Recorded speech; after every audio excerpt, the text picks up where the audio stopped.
नायदो अनजाग्रा लोगोफोर डायलिसिस सेन्टाराव मानसि दोनलांनायाव भिडिअ खालामदोंमोन। भिडिअआ मोजां जादोंना जायाखै नायलांदो, ओमफ्राय भिडिअखौ मोजां मोनदोंबा शेयार खालामना होदो। बे डायलिसिस सेन्टारनि नुथाय, बेनिफ्राय बे डायलिसिस सेन्टारनिनो हस्पिटाल आरोना। ओमफ्राय ओरै फैनानै आरोबाव गोबां जायगा बेरायदों आरो बे हस्पिटाल।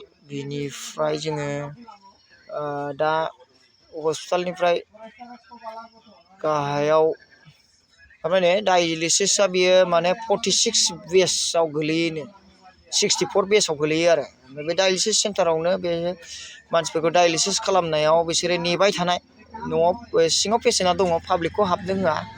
ओमफ्राय बैनो आरो फिसा जोंबाय थानाया बेबायदि मेसिनजों माने डायलिसिस खालामो आरो। ओमफ्राय बे डायलिसिस सेन्टारनि बाहेरा हाब्रुबिल हस्पिटाल आरो बियो। बेनिफ्राय ओरै फैनानै बे डायलिसिस सेन्टार, ओमफ्राय नुबाय रायजोफोर, नैबेनो आंनि गारिया एल्ट'आ, बेनो, बेजोंनो आं मानसि लांबाय थायो। सोरबा नोंसिनोबो गोनांफोर जायोबा फन हरनानै लिंहरनो हागोन गारिखौ, आङो बे गारि सार्भिसनिफ्राय। ओमफ्राय नैबे जाहैबाय जोंनि खाथियावनो थानाय बड'लेण्ड इउनिभारसिटि खाथियाव थानाय बे मुंख्लं गार्डेन आरोना, मुंख्लं गार्डेन बियो। बेनि नुथायखौ आं माने मोनसे गोजौ जायगानिफ्राय खेबदों आरोना, मोनसे गोजौ जायगाजों खेबदों आङो। नायबाय था रायजोफोर, मोजां नुदोंबा भिडिअखौ शेयार खालामनानै लाइक खालाम। बर' फिसा होननानै जेने आंबो फिसा फिसौ इउटुब खालामनानै जेने गावखौ सिनायथि होनो हायो, बिदि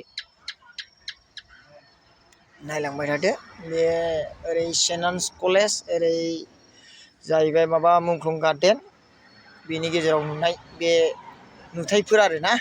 ओमफ्राय बिनि एसे आगोलजों दङ बै पेट्रल पाम्प, दा बन्द' जानानै दङ।